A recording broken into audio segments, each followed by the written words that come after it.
വിഷ്ണുശാലിനിയുടെ latest എപ്പിസോഡിൽ പപ്പിമോള് വന്ന് വിളിക്കുന്നുണ്ട്. അച്ഛൻ എന്താ വീട്ടിലേക്ക് വരാത്തത്, എന്താ വരാത്തത് എന്നൊക്കെ ചോദിക്കുമ്പോൾ ഈ രോഹിത്താണെങ്കിൽ കുട്ടിയെ അങ്ങോട്ട് കെട്ടിപ്പിടിക്കുന്നുണ്ട്. അന്നേരവും വീണ്ടും ചോദിക്കുമ്പോൾ രോഹിത് ഒന്നും പറയുന്നില്ല. അന്നേരം സുസ്മിതയാണെങ്കിൽ അകത്തു നിന്ന് ഇറങ്ങി വന്ന് പറയുന്നുണ്ട്, അതെ നിൻ്റെ അച്ഛനല്ലാത്തത് കൊണ്ട് എന്നിങ്ങനെ പറഞ്ഞിട്ട് സുസ്മിത അവിടെ ആ കസേരയിലേക്ക് ഇങ്ങനെ വന്നിരിക്കുകയാണ്. അന്നേരം എന്താ സുസ്മിത ഇത് കൊച്ചിനാണോ ഇങ്ങനെയൊക്കെ പറയുന്നത്, അവൾ കൊച്ചല്ലേ എന്നൊക്കെ ഇങ്ങനെ രോഹിത്തിനപ്പോൾ ചെറിയ ബോധമൊക്കെ ഉണ്ട്. രോഹിത്ത് കുഞ്ഞിനെ ഇങ്ങോട്ട് ചേർത്ത് പിടിച്ചിരിക്കുകയാണ്. അന്നേരമാണെങ്കിൽ അല്ലെങ്കിൽ ദേ അവൾ പറയട്ടെ എന്നിങ്ങനെ സുസ്മിത പറയുമ്പോൾ ശ്യാമ ഇങ്ങനെ മുന്നോട്ട് വരുന്നുണ്ട്. ശ്യാമയെ കാണുമ്പോൾ രോഹിത് ഇങ്ങനെ നോക്കിക്കൊണ്ട് നിൽക്കുകയാണ്. അന്നേരം ഈ കൊച്ചു അച്ഛ ബാ നമുക്ക് വീട്ടിലേക്ക് പോവാം കൊച്ചു വിളിക്കുകയാണ്. പക്ഷേ അന്നേരം രോഹിത്തിന് കൊച്ചിനോടങ്ങ് സ്നേഹമുണ്ട്. അന്നേരം സുസ്മിത പറയുകയാണ്, പിന്നെ ഇവിടെ നിന്ന് ഇറങ്ങി വന്നിട്ട് എത്ര ദിവസമായി, വീട്ടിൽ നിന്ന് ഇറങ്ങി വന്നിട്ട് എത്ര ദിവസമായി, ഇതേ രോഹിത്ത് കെട്ടിയ താലി ഇപ്പോഴും എൻ്റെ കഴുത്തിലുണ്ട്, ബന്ധം ഉപേക്ഷിച്ചൊന്നും അല്ലല്ലോ വന്നത്, പിന്നെന്താ അങ്ങോട്ട് വരാത്തതെന്ന് ചോദിക്കുമ്പോൾ താലി ഫൂ എന്നും പറഞ്ഞ് രോഹിത്ത് തുപ്പിയൊക്കെ കാണിക്കുന്നുണ്ട്. പക്ഷെ അന്നേരവും ഈ കൊച്ചിങ്ങനെ വിളിച്ചുകൊണ്ടിരിക്കുകയാണ്, അച്ഛൻ വന്നേ, അച്ഛൻ വരണം, അച്ഛൻ വന്നാലേ ഞാൻ പോവുകയുള്ളൂ എന്നൊക്കെ പറഞ്ഞുകൊണ്ടിരിക്കുമ്പോൾ സുസ്മിത ശ്യാമയ്ക്ക് നേരെ അങ്ങോട്ട് തട്ടിക്കറിയുകയാണ്. അവൻ അവിടെ വന്നിട്ട് എന്തിനാണ്, കൊച്ചല്ലല്ലോ എന്നൊക്കെ പറയുമ്പോൾ രോഹിത്തിന് ചെറുതായിട്ട് ദേഷ്യം. രോഹിത്ത് പറയുന്നുണ്ട് കുഞ്ഞിനോട് അങ്ങനെയൊന്നും പറയരുത് എന്നുള്ളതാണ്. അന്നേരം ശ്യാമയ്ക്ക് ദേഷ്യം വന്നിട്ട് ശ്യാമ പറയുന്നുണ്ട്, എൻ്റെ ഭർത്താവ് ഇവിടെ വന്ന് നിൽക്കാൻ കാരണം നീ ഒറ്റ ഒരുത്തിയാണ് കുടുംബം കലക്കാനായിട്ട് എന്നൊക്കെ പറയുമ്പോൾ രോഹിത്ത് പറയുകയാണ്, വഴക്ക് വന്നൊന്നും വേണ്ട, നീ കൊച്ചിനെ വിളിച്ചുകൊണ്ട് വീട്ടിൽ പോ ശ്യാമയെന്ന് പറയുമ്പോൾ അച്ഛൻ വന്നാലേ ഞാൻ പോകത്തുള്ളൂ, അച്ഛൻ വരണമെന്നും പറഞ്ഞ് കുട്ടി വാശി പിടിക്കുകയാണ്. അന്നേരം അച്ഛൻ വരാം, മോൾ ഇപ്പം അമ്മേരോടെ വീട്ടിൽ പൊയ്ക്കോ, അച്ഛൻ പിന്നീട് വരാമെന്ന് പറയുകയാണ്. അന്നേരം പിന്നീട് വരുമോ എന്നും പറഞ്ഞ് കുട്ടി ചോദിക്കുമ്പോൾ വരും, ഉറപ്പായിട്ടും വരുമെന്ന് പറയുമ്പോൾ എങ്കിൽ സത്യം ചെയ്യുമെന്ന് പറഞ്ഞിട്ട് ഈ പപ്പിയാണെങ്കിൽ കൈ നീട്ടുകയാണ്. അന്നേരം രോഹിത്ത് ഇങ്ങനെ ആകെ ഇങ്ങനെ കണ്ണൊക്കെ ഇങ്ങനെ അടഞ്ഞു പോവുകയാണ്, ആടി ഉലഞ്ഞ് ഇരിക്കുകയാണ്. അന്നേരം സത്യം ചെയ്യുമെന്ന് പറയുമ്പോൾ രോഹിത്ത് പയ്യെ ഈ കുട്ടിയുടെ കയ്യിലേക്ക് സത്യം എന്ന് പറഞ്ഞ് കൊടുക്കുന്നുണ്ട്. എങ്കിൽ ഇപ്പം നമ്മൾ പോവാം എന്ന് പറയുന്നുണ്ട്. തുടർന്ന് വന്നില്ല എന്നുണ്ടെങ്കിൽ വീണ്ടും ഞാൻ അമ്മയും കൂട്ടി വരുമെന്ന് പറയുകയാണ്. അന്നേരം ശ്യാമയെ കൊച്ചിനെയും കൂട്ടി പോ എന്നൊക്കെ പറയുന്നുണ്ട്. പക്ഷേ രോഹിത്തിൻ്റെ ആ ഒരു മാറ്റം, കുഞ്ഞ് വന്ന് വിളിച്ചപ്പോഴുള്ള ആ ഒരു സ്നേഹമൊക്കെ അങ്ങോട്ട് സുസ്മിത ശ്രദ്ധിച്ച് സുസ്മിതയ്ക്ക് അങ്ങോട്ട് ദേഷ്യം വരികയാണ്. കുഞ്ഞിന് വാക്ക് കൊടുക്കുന്നതും പിന്നീട് രോഹിത് എങ്കിൽ അച്ഛന് ഞാനൊരു ഉമ്മ തരട്ടെ എന്നും അച്ഛൻ എനിക്കൊരു ഉമ്മ താന്ന് പറയുകയാണ്. അന്നേരം രോഹിത്ത് കുട്ടിയെ ചേർത്ത് പിടിച്ച് കുഞ്ഞിന് മുത്തം കൊടുക്കുന്നുണ്ട്. ഞാനും ഒരു ഉമ്മ തരാമെന്നും പറഞ്ഞ് രോഹിത്തിന് മുത്തം കൊടുക്കുകയാണ്. അതൊന്നും ഈ ശ്യാമ പക്ഷേ കരഞ്ഞുകൊണ്ട് നോക്കിക്കൊണ്ട് നിൽക്കുന്നുണ്ട്. പക്ഷേ സുസ്മിതയ്ക്ക് അതങ്ങോട്ട് തീരെ ഇഷ്ടപ്പെടുന്നില്ല. തുടർന്ന് അച്ഛൻ വരില്ലേ എന്ന് ചോദിക്കുമ്പോൾ വരും, മോള് പൊയ്ക്കോ, അമ്മയുടെ ഒപ്പം പൊയ്ക്കോ എന്നിങ്ങനെ പറയുമ്പോൾ അവസാനം ഈ കുട്ടി സമ്മതിച്ചാണെങ്കിൽ ശ്യാമയുടെ ഒപ്പം വാ അമ്മയെ നമുക്ക് പോകാമെന്നും പറഞ്ഞ് പോകുന്നുണ്ട്. അന്നേരം രോഹിത്ത് നോക്കിക്കൊണ്ടിരിക്കുന്നുണ്ട്. അന്നേരം സുസ്മിത അവർ പോയതിന് ശേഷം ചോദിക്കുകയാണ്, എന്താ ഇങ്ങനെ ഒരു മനമാറ്റത്തിന് ഇപ്പോൾ എന്താ കാരണം എന്നിങ്ങനെ ചോദിക്കുമ്പോൾ എൻ്റെ മോള്, അവളെ എനിക്ക് അങ്ങനെ മറക്കാനൊന്നും പറ്റില്ല, അവൾ എൻ്റെ മോളാണ്, എൻ്റെയാണ്, അതുപോലെ തന്നെയാണ് ആ വീടും വീട്ടുകാരും, അവരെ ഒന്നും എനിക്ക് മറക്കാൻ പറ്റില്ല, എനിക്ക് അങ്ങോട്ടത്തേക്ക് തിരിച്ചു പോകേണ്ടി വരും, ഞാൻ അങ്ങോട്ടത്തേക്ക് പോവുക തന്നെ ചെയ്യുമെന്നൊക്കെ ഇങ്ങനെ രോഹിത്ത് പറയുമ്പോൾ സുസ്മിതയ്ക്ക് ആകപ്പാട് ദേഷ്യം വരികയാണ്. അന്നേരം സുസ്മിതയാണെങ്കിൽ തഞ്ചത്തിലെ ഗ്ലാസ്സും എടുത്തിട്ട് വീണ്ടും ഒഴിച്ച് രോഹിത്തിന് കൊടുക്കുന്നുണ്ട്. തൽക്കാലം ഇതങ്ങോട്ട് കുടിക്കുക, ബാക്കി കാര്യം നമുക്ക് പിന്നീട് നോക്കാമെന്ന് പറഞ്ഞിട്ട് രോഹിത്തിന് കൊടുക്കുകയാണ്. അത് വാങ്ങിച്ച് രോഹിത്ത് കുടിച്ച് അപ്പോഴെല്ലാം മയക്കത്തിൽ എന്ന പോലെ എനിക്ക് പോകേണ്ടി വരും എന്നൊക്കെ പറഞ്ഞിട്ട് അവിടെ തന്നെ അങ്ങ് തറയിലേക്ക് വീഴുന്നുണ്ട്. അന്നേരം സുസ്മിത വീണ്ടും ഇരുന്ന രോഹിത്തിൻ്റെ ആ മാറ്റത്തെക്കുറിച്ച് ആലോചിച്ചിട്ട് ചിന്തിക്കുന്നുണ്ട്. ഇവൻ ഇനി കൂട്ടിൽ കിടക്കുമെന്ന് തോന്നുന്നില്ല, ഇവൻ ഇവിടെ നിർത്താനായിട്ട് മറ്റു വഴികൾ എന്തെങ്കിലും നോക്കേണ്ടി വരുമെന്നും പറഞ്ഞിട്ട് സുസ്മിത ഇങ്ങനെ ചിന്തിച്ചിരിക്കുകയാണ്. തുടർന്ന് ഓട്ടോയിൽ പോകുന്ന ശ്യാമയാണെങ്കിൽ അങ്ങോട്ട് കരയുന്നുണ്ട്. അന്നേരം അമ്മ എന്തിനാ വിഷമിക്കുന്നത്, അച്ഛൻ വരാമെന്ന് പറഞ്ഞല്ലോ എന്ന് പറയുമ്പോൾ കുട്ടി അങ്ങോട്ട് ശ്യാമ ചേർത്ത് പിടിക്കുന്നുണ്ട്. തുടർന്ന് കാണിക്കുന്നത് രാത്രിയാണ്. ശാരദാമ്മയുടെ വീട്ടിലെ ഭക്ഷണം കഴിക്കാനായിട്ട് സത്യയും പിന്നെ വിഷ്ണുവും കൂടി ഇരിക്കുകയാണ്. അന്നേരം ഈ ശാരദാമ്മയും അമ്മയും ഒക്കെ എവിടെ പോയി കിടക്കുകയാണ്, ഭക്ഷണം കൊണ്ടുവന്നില്ലല്ലോ എന്ന് പറയുമ്പോൾ ഇപ്പോൾ കൊണ്ടുവരും എന്ന് പറയുകയാണ്. അതേസമയം വിഷ്ണു ആണെങ്കിൽ ആലോചിക്കുന്നത്, സത്യഭാമ ചോദിച്ചതാണ്, നീയും ശാലിനിയും കൂടി ഒരുമിച്ചാണോ ജീവിക്കുന്നത്, കഴിയുന്നത്, താമസിക്കുന്നത് എന്നുള്ളതൊക്കെ. അന്നേരം വിഷ്ണുവിന് ചെറുതായിട്ട് വിഷമം വരുന്നുണ്ട്. അന്നേരം അച്ഛൻ എന്തോ ആലോചിച്ചുകൊണ്ടിരിക്കുന്നതെന്നൊക്കെ കുട്ടി ചോദിക്കുന്നുണ്ട്. അന്നേരം ശാരദാമ്മ ഭക്ഷണമായിട്ട് വരുന്നുണ്ട്, എല്ലാവർക്കും കൊണ്ട് എടുത്ത് വയ്ക്കുകയാണ്. അന്നേരം ഈ ശാലിനി ഇതെവിടെ പോയി, ഇവിടെ നിന്ന് ഇതൊക്കെ വിളമ്പി തരേണ്ടവളാണ്, ഇത് എവിടെ പോയി എന്ന് ചോദിക്കുമ്പോൾ സാരമില്ല എന്തെങ്കിലും തിരക്ക് കാണുമെന്നെങ്കിലും വിഷ്ണു പറയുന്നുണ്ട്. തുടർന്ന് ഭക്ഷണം രണ്ടുപേർക്കും വിളമ്പിയ ശേഷം ശാരദാമ്മ വിളമ്പുന്നുണ്ട്. അന്നേരം വിഷ്ണു ചോദിക്കുകയാണ്, അല്ല കഴിക്കുന്നില്ലേ എന്ന് ചോദിക്കുകയാണ്. അന്നേരം എനിക്കൊരാൾ വാരി തരണമെന്ന് പറയുമ്പോൾ അച്ഛൻ വാരി തരാമല്ലോ എന്നിങ്ങനെ വിഷ്ണു പറയുന്നുണ്ട്. അന്നേരം ശാരദാമ്മ പറയുകയാണ്, മോൾക്ക് ഞാൻ വാരിത്തരാം, അച്ഛന് കഴിച്ചിട്ട് പോകേണ്ടതല്ലേ എന്ന്.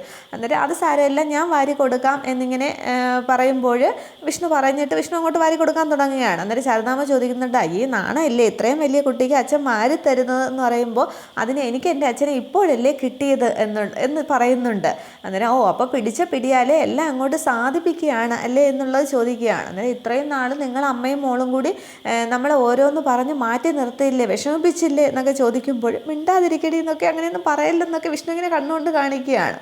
അന്നേരമാണെങ്കിൽ ഞാൻ വാരി തരാമെന്ന് പറഞ്ഞിട്ട് സത്യയ്ക്കാണെങ്കിൽ വിഷ്ണു അങ്ങോട്ട് വാരി കൊടുക്കുന്നുണ്ട്. അന്നേരം ശാരദാമ്മ ഞാൻ കുറച്ച് കറി എടുത്തുകൊണ്ട് വരാമെന്ന് പറഞ്ഞ് പോവുകയാണ്. അതൊന്ന് വിഷ്ണു ചോദിക്കുന്നുണ്ട്, ഇങ്ങനെയൊന്നും പറയാൻ പാടില്ല എന്ന് പറയുമ്പോൾ ഇടയ്ക്കിടയ്ക്ക് ഒരു ഡോസ് കൊടുത്തില്ലെങ്കിലേ ശരിയാവില്ല എന്ന് പറയുകയാണ്. അന്നേരം നിൻ്റെ ഒരു നാക്ക് എന്ന് പറഞ്ഞിട്ട് വിഷ്ണു അങ്ങോട്ട് ഈ സത്യമോൾക്ക് വാരി കൊടുക്കുന്നുണ്ട്. തുടർന്നാണെങ്കിൽ വീണ്ടും ഇങ്ങനെ രണ്ട് പ്രാവശ്യം വാരി കൊടുത്തിട്ട് വീണ്ടും ഇങ്ങനെ കൊടുക്കാനായിട്ട് തുടങ്ങുമ്പോൾ ശാലിനി അപ്പുറത്ത് നിന്ന് ഇറങ്ങി വരികയാണ്. റൂമിൽ നിന്ന് ഇറങ്ങി വരുന്ന ശാലിനി ഓടി വന്ന വിഷ്ണുവിൻ്റെ കയ്യിൽ നിന്നും പിന്നെ ഭക്ഷണം അതങ്ങോട്ട് വാങ്ങി കഴിക്കുകയാണ്. അന്നേരം വിഷ്ണു സത്യം ഇങ്ങനെ അന്തം വിട്ട് നോക്കുകയാണ്. അന്നേരം വിഷ്ണു ഇങ്ങനെ നോക്കുന്നുണ്ട്. അപ്പോൾ ഇതിനായിരുന്നോ മാറി നിന്നത് എന്നിങ്ങനെ വിഷ്ണു ചോദിക്കുകയാണ്. തുടർന്ന് ശാലിനിയാണെങ്കിൽ വിഷ്ണുവിൻ്റെ തോളിലൂടെ ഇങ്ങനെ കൈയിട്ട് ഇങ്ങനെ കസേരയുടെ കയ്യിലേക്ക് ഇങ്ങനെ ഇരിക്കുകയാണ്. തുടർന്ന് പറയുന്നുണ്ട്, ഇതൊക്കെ വല്ലപ്പോഴും കിട്ടുന്ന അസുലഭ നിമിഷങ്ങളല്ലേ എന്ന്. അന്നേരം എങ്കിൽ പിന്നെ ഒളിച്ചും പാത്തും ഒന്നും കഴിക്കണ്ട, അതാ നേരെ തന്നെ കഴിച്ചു എന്ന് പറഞ്ഞിട്ട് വിഷ്ണു ഇങ്ങനെ ശാലിനിയുടെ വായിലേക്ക് വെച്ച് കൊടുക്കുന്നുണ്ട്. ശാലിനിയും കഴിയുകയാണ്. അന്നേരം വിഷ്ണുവിൻ്റെ തോളിൽ കൂടെ കൈയിട്ട് വിഷ്ണു പിന്നെ ശാലിനി അവിടെ കസേരയുടെ അതിലെ കൈ പുറത്തേക്ക് ഇരിക്കുകയാണ്. അന്നേരം സത്യ പറയുന്നുണ്ട്, എനിക്കൂടെ എത്താം അച്ഛന്ന്. അന്നേരം വിഷ്ണു പറയുകയാണ്, അയ്യോ മക്കൾക്ക് തരാടാ, അമ്മ വന്നപ്പോഴേ അച്ഛൻ പെട്ടെന്ന് അങ്ങ് മറന്നുപോയി എന്ന് പറഞ്ഞിട്ട് വീണ്ടും അങ്ങോട്ട് കൊടുക്കുമ്പോഴത്തേക്ക് പക്ഷെ അതും പിന്നെ ശാലിനി അങ്ങ് കഴിക്കുകയാണ്. അന്നേരമാണ് ശാരദാമ്മ അകത്തുനിന്ന് ആ ശാലിനി എന്ന് പറഞ്ഞുകൊണ്ട് വരുമ്പോൾ ഇത് കാണുകയാണ്. അന്നേരം ശാരദാമ്മയ്ക്ക് എന്തോപോലെ തോന്നുന്നുണ്ട്. പെട്ടെന്ന് ശാലിനി അങ്ങോട്ട് മാറി നിൽക്കുകയാണ്. തുടർന്ന് ശാരദാമ്മ ചോദിക്കുകയാണ്, അച്ഛനും മോളും കൂടി ഇങ്ങനെ കഴിച്ചുകൊണ്ടിരുന്നാൽ വിഷ്ണുവിന് കഴിക്കണ്ടേ, പോകാനുള്ളതല്ലേ എന്നിങ്ങനെ പറയുകയാണ്. അന്നേരം ഇനി മോൾക്ക് ഞാൻ വാരിത്തരാം എന്നിങ്ങനെ ശാരദാമ്മ പറയുമ്പോൾ എനിക്ക് അച്ഛൻ വാരിത്തരുന്നത് കൊണ്ടുള്ള കുശുമ്പാണ് ശാരദാമ്മയ്ക്ക് എന്നിങ്ങനെ പറയുകയാണ്. അന്നേരം ശാലിനിയും വിഷ്ണു ഇങ്ങനെ കുട്ടിയെ തന്നെ ശ്രദ്ധിക്കുകയാണ്. അന്നേരം ശാരദാമ്മ പറയുകയാണ്, അങ്ങനെയൊന്നുമല്ല, എനിക്കും എൻ്റെ ചെറുപ്പത്തിലെ കുഞ്ഞിലെ എൻ്റെ അച്ഛൻ ഒരുപാട് വാരി തന്നിട്ടുണ്ടെന്ന് പറയുമ്പോൾ എന്നാലും എൻ്റെ അച്ഛനെ പോലെ ഇത്ര പാവമൊന്നും ആയിരിക്കില്ല ശാരദാമ്മയുടെ അച്ഛൻ എന്നിങ്ങനെ പറയണം. അച്ഛൻ എന്നും വരണം കേട്ടോ, നാളെ നമുക്കിങ്ങനെ ഒരുമിച്ചിരുന്ന് ഭക്ഷണം കഴിക്കാമെന്ന് പറയുകയാണ്. അന്നേരം പിന്നെ ശാലിനി പറയുകയാണ്, അത്ര പാവമൊന്നുമല്ല, എനിക്കല്ലേ അറിയാവൂ, പെരും കള്ളനാണ് എന്നിങ്ങനെ വിഷ്ണുവിൻ്റെ ചെവിയിലേക്ക് ഇങ്ങനെ ശാലിനി പറയുമ്പോൾ ശാരദാമ്മ അപ്പുറത്ത് വയ്ക്കുന്നുണ്ട്. അന്നേരം വിഷ്ണു പറയുകയാണ്, പതുക്കെ പറയടി, ചുമ്മാ ഇരിക്കടി എന്നൊക്കെ ഇങ്ങനെ കണ്ണ് കാണിക്കുകയാണ്, ശാലിനിയോട് കാണിക്കുന്നുണ്ട്. അന്നേരം നാളെയും വരണമെന്ന് പറയുമ്പം നടന്നത് തന്നെ അവിടെ ഇന്നിപ്പോൾ പിടിച്ച പിടിയാലെ ഇരുത്തിയത് കൊണ്ടാണ് മോൾക്ക് അച്ഛനെ ഭക്ഷണം കഴിപ്പിക്കാനായിട്ട് കിട്ടിയത്. അവിടെ ഒരാൾ ചോറും വിളമ്പി കാത്തിരിക്കുകയാണ് സത്യമ്മ എന്നിങ്ങനെ പറയുമ്പോൾ ആണോ അച്ഛ എന്നിങ്ങനെ സത്യ ചോദിക്കുകയാണ്. അന്നേരം കുഴപ്പമില്ല, അച്ഛൻ എത്താനുള്ള സമയമാകുന്നേ ഉള്ളൂ, മോള് കഴിക്കുകയെന്ന് പറയുകയാണ്. തുടർന്ന് ഒരു ചപ്പാത്തി കൂടെ എടുക്കട്ടെ എന്നും പറഞ്ഞ് ശാലിനിയാണെങ്കിൽ വീണ്ടും എടുക്കാൻ തുടങ്ങും. വേണ്ട, വിശപ്പില്ല, അതുകൊണ്ടാണ് എന്നിങ്ങനെ പറയുന്നുണ്ട്. ഈ സമയത്ത് അവിടെ സത്യയുടെ ഫോൺ അടിക്കുന്നു എന്ന് പറയുകയാണ്. അന്നേരം ശാരദ പറയുന്നുണ്ട്, ഞാൻ എടുത്തുകൊണ്ട് വരാമെന്ന്. അന്നേരം വേണ്ട, ഞാൻ പോയി എടുക്കാം, പപ്പി ആയിരിക്കുമെന്നും പറഞ്ഞ് ഭക്ഷണം കഴിച്ചുകൊണ്ടിരുന്ന സത്യയാണെങ്കിൽ അങ്ങ് ഓടി പോകുന്നുണ്ട് ഫോൺ എടുക്കാനായിട്ട്.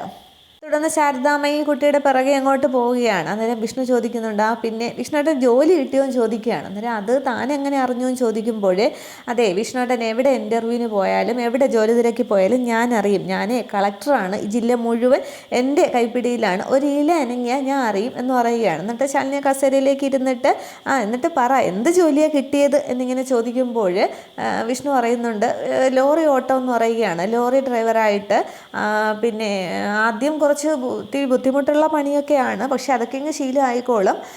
പിന്നെ സുബൈർക്ക് അങ്ങനെയാണ് പറഞ്ഞതെന്ന് പറയുമ്പോൾ സുബൈറിക്കായോ അതാരാ എന്നിങ്ങനെ ശാലിനി ചോദിക്കുന്നുണ്ട്. അന്നേരം ലോറി മുതലാളിയാണ്, അമ്മയുടെ കയ്യിൽ നിന്നും കാശ് വാങ്ങിച്ചിട്ടാണ് പിന്നെ ഇത്രയും വലിയ മുതലാളി ആയത്, ലോറിയൊക്കെ ഉണ്ടായത് എന്നൊക്കെയാണ് പറയുന്നത്. എന്നോട് പ്രത്യേകിച്ചൊരു സ്നേഹമാണ് എന്നിങ്ങനെ പറയുമ്പോൾ അന്നേരം ശാലിനിക്ക് ആകെ വിഷമം വരികയാണ്. ശാലിനി പറയുന്നുണ്ട്, ഈ ജോലി നമുക്ക് വേണോ വിഷ്ണുവേട്ടാന്ന് ചോദിക്കുമ്പോൾ അതെന്താ എന്നിങ്ങനെ വിഷ്ണു ചോദിക്കുമ്പോൾ അതല്ല, അതാകുമ്പോൾ ശാലിനി വിഷമിച്ചാണ് പറയുന്നത്, കാട്ടിലൊക്കെ പോകേണ്ടി വരില്ലേ എന്ന് ചോദിക്കുമ്പോൾ പോകേണ്ടി വന്നാൽ പോകണമെന്ന് പറയുകയാണ്. അതായത് എന്നാലും ഇത് വേണോ നമുക്ക് വിഷ്ണുവേട്ടാ, ഇത് റിസ്ക് ഉള്ള പണിയല്ലേ എന്ന് പറയുമ്പോൾ ശാലിനിയുടെ വിഷമം കണ്ടിട്ട് വിഷ്ണു പറയുകയാണ്, ശരി എങ്കിലും ഞാൻ പോണില്ല, പകരം ഇയാൾ എനിക്ക് ഇംഗ്ലീഷ് പഠിപ്പിച്ച എന്നിട്ട് ക്ലർക്കിൻ്റെ ജോലി വാങ്ങിച്ചതാന്ന് പറയുമ്പോൾ അത് കളിയാക്കുകയാണെന്ന് ശാലിനിക്ക് മനസ്സിലാവുന്നുണ്ട്. അതിനെ കളിയാക്കുകയൊന്നും വേണ്ട, ഞാൻ പഠിപ്പിക്കാനായിട്ട് തയ്യാറാണ് എന്ന് പറയുന്നുണ്ട്. തുടർന്ന് വിഷ്ണു എഴുന്നേറ്റിട്ട് പറയുകയാണ്, എടോ ഇതിപ്പോൾ എന്ത് സംഭവിച്ചാലും ഈ ജോലിക്ക് ഞാൻ പോവുകയാണ്. കുറച്ച് റിസ്ക് ഒക്കെ ഉണ്ടാവും, പക്ഷേ എന്നാലും കാശൊക്കെ കിട്ടും, കുഴപ്പമില്ല. നമ്മൾ പണ്ട് തട്ടുകട എല്ലാമൊക്കെ നടത്തിയിട്ടുള്ളതല്ലേ എന്ന് അതിന് മുന്നേ പറയുന്നുണ്ട്. ഇതെന്തായാലും പോയി നോക്കാം എന്നിങ്ങനെ വിഷ്ണു പറയുകയാണ്. തുടർന്ന് വിഷ്ണു പറയുന്നുണ്ട്, എടോ ഇച്ചിരി ബുദ്ധിമുട്ടിയാലും കുഴപ്പമില്ല. പിന്നെ ഈ BA-കാരനും MA-കാരനും ഒക്കെ ഓഫീസ് ബോയുടെ ജോലി ചെയ്യാമെങ്കിൽ എനിക്ക് ഈ ഡ്രൈവറുടെ ജോലിയൊക്കെ ചെയ്യാം. പിന്നെ അവിടെ പോയിട്ട് എനിക്ക് വരവ് വയ്ക്കാനുള്ളതാണ് കേട്ടോ ഇംഗ്ലീഷ് ടീച്ചറെ എന്ന് ചോദിക്കുമ്പോൾ കളിയാക്കുക എന്ന് വേണ്ടാന്ന് ശാലിനി പറയുന്നുണ്ട്. തുടർന്ന് അല്ലെങ്കിൽ കൈ എവിടെയാണെന്ന് കഴുകാൻ ചോദിക്കുമ്പോൾ അതിന് ഞാൻ പറഞ്ഞു തരണമെന്ന് ചോദിക്കുകയാണ് ശാലിനി. ഇത്തിരി പിണക്കത്തോടെയാണ്. എന്നിട്ട് എങ്കിലും ഇത്തിരി സൈഡ് തന്നെയെന്നും പറഞ്ഞ് ശാലിനി തട്ടിക്കൊണ്ട് തന്നെ വിഷ്ണു അങ്ങോട്ട് പോയിട്ട് കൈ കഴുകി തിരിച്ചു വരുന്നുണ്ട്. എന്നിട്ട് ശാലിനിയുടെ ഷാള് പിടിച്ച് തന്നെ വിഷ്ണു കൈയും വായും തുടയ്ക്കുന്നുണ്ട്. അതിനുശേഷം എങ്കിൽ പിന്നെ പോയിട്ട് വരട്ടെ, നാളെ കാണാമെന്ന് പറഞ്ഞിട്ട് ശാലിനിയുടെ കവിളിലേക്ക് ഇങ്ങനെ പിടിച്ച് കുലുക്കുന്നുണ്ട്. എന്നിട്ട് വിഷ്ണു അങ്ങ് പോവുകയാണ്. വണ്ടി എടുത്ത് അങ്ങ് പോകുന്നുണ്ട്. അതിനുശേഷം പുറത്തേക്ക് ഇറങ്ങിയിട്ട് പക്ഷേ ശാലിനി ആണെങ്കിൽ ആകെ വിഷമിച്ചിരിക്കുകയാണ്. വിഷ്ണു അങ്ങനെ ആ ഒരു ഡ്രൈവറുടെ ജോലിയിൽ കാട്ടിലും അവിടെയൊക്കെ തടിയെടുക്കാൻ പോകുന്നതിലും ഓട്ടത്തിന് പോകുന്നതിലും ഒക്കെ ശാലിനിക്ക് നല്ല വിഷമമുണ്ട്. തുടർന്ന് ശാരദാമ്മവും ചോദിക്കുന്നുണ്ട്, അല്ല നീ എന്താ വിഷമിച്ച് നിൽക്കുന്നത്, വിഷ്ണു പോയോ എന്ന് ചോദിക്കുകയാണ്. അന്നേരം ഒന്നുമില്ല എന്നിങ്ങനെ പറയുമ്പോൾ കുറച്ചൊക്കെ ഞാനും കേട്ടു, ഏത് ജോലിക്കും അതിൻ്റേതായ പാടുകളും ബുദ്ധിമുട്ടും ഒക്കെ ഉണ്ട്. നമ്മൾ തുടങ്ങിയത് എവിടെ നിന്നാ, ചായക്കടയിൽ നിന്നല്ലേ ചോദിക്കുമ്പോൾ അമ്മ അതല്ല, ഈ ജോലി അല്പം കുഴപ്പം പിടിച്ച പണിയാണ് എന്ന് പറയുന്നുണ്ട്. അന്നേരം അതൊക്കെ അങ്ങോട്ട് ശരിയാകും. പിന്നെ വിഷ്ണു ആണെങ്കിൽ തിരിച്ചറിവുള്ളവനാണ് എന്ന് പറയുന്നുണ്ട്. അന്നേരം ശാലിനി പറയുകയാണ്, അല്ല ഈ ലോറിയായിട്ട് പോകുമ്പോൾ കാട്ടിലും എവിടെയൊക്കെ തടിയെടുക്കാൻ പോകേണ്ടി വരും, ആരെങ്കിലും ആയിട്ട് വഴക്കോ മറ്റോ ഉണ്ടായാലും വിഷ്ണുട്ടൻ്റെ കാര്യം അറിയാമല്ലോ എന്ന് പറയുമ്പോൾ അത് അമ്മ ഭയമുള്ള മകനെ എവിടെ പോയാലും ഒരു കുഴപ്പവും ഉണ്ടാവില്ല, അവനെ അത് രക്ഷിച്ചോളും, തിരിച്ചറിവുള്ളവനാണ് വിഷ്ണു എന്ന് പറയുമ്പോൾ സത്യമാണെങ്കിൽ ശാരദാമ്മയെന്നകത്തുനിന്ന് വിളിക്കുന്നുണ്ട്. അന്നേരം ഭക്ഷണം കഴിച്ച പ്ലേറ്റൊക്കെ ആയിട്ട് ശാരദാമ്മ അങ്ങോട്ട് അകത്തേക്ക് പോകുന്നുണ്ട്. ഇതേ സമയം അവിടെ സത്യഭാമയാണെങ്കിൽ രാഘവൻ നായർ ഭക്ഷണം കഴിക്കാനായിട്ട് ഇരിക്കുന്നുണ്ട്. പൊന്നിയും പിള്ളയൊക്കെ അടുത്ത് നിൽക്കുകയാണ്. തുടർന്ന് ഭാമ ഭക്ഷണമൊക്കെ കൊണ്ടുവച്ചിട്ട് പറയുന്നുണ്ട്, ഇന്ന് അടുക്കളയിൽ കയറി ഞാനാണ് എല്ലാവർക്കുമുള്ള ഭക്ഷണം ഉണ്ടാക്കിയത്, ഇനിയിപ്പോൾ ഈ അടുക്കളയിൽ എത്ര ദിവസം ഭക്ഷണം ഉണ്ടാക്കാൻ പറ്റുമെന്നും അറിയില്ലല്ലോ എന്നൊക്കെ പറയുമ്പോൾ എല്ലാവർക്കും വിഷമമാവുകയാണ്. തുടർന്ന് ഇന്ന് വലിപ്പ ചെറുപ്പമൊന്നുമില്ല, നമുക്ക് എല്ലാവർക്കും കൂടി ഒരുമിച്ചിരുന്ന് ഭക്ഷണം കഴിക്കണമെന്ന് പറയുകയാണ്.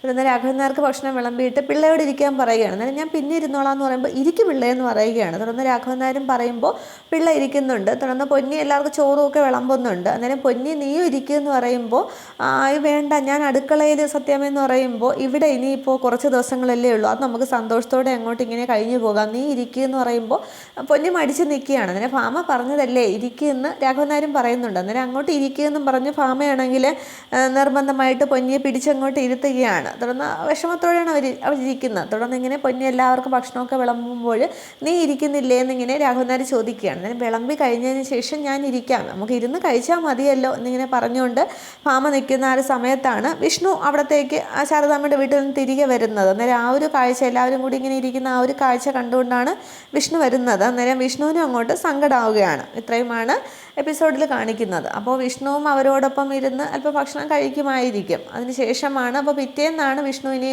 പിന്നെ ലോറി ഡ്രൈവറായിട്ട് പോകുന്നതും പിന്നീട് ശാലിനിയെ കാട്ടിൽ വെച്ച് അപായപ്പെടുത്താൻ ശ്രമിക്കുന്നതും ഒക്കെ വിഷ്ണു രക്ഷിക്കുന്നതൊക്കെ. അതൊക്കെ അടുത്ത എപ്പിസോഡിൽ കാണാം. Okay, thank you.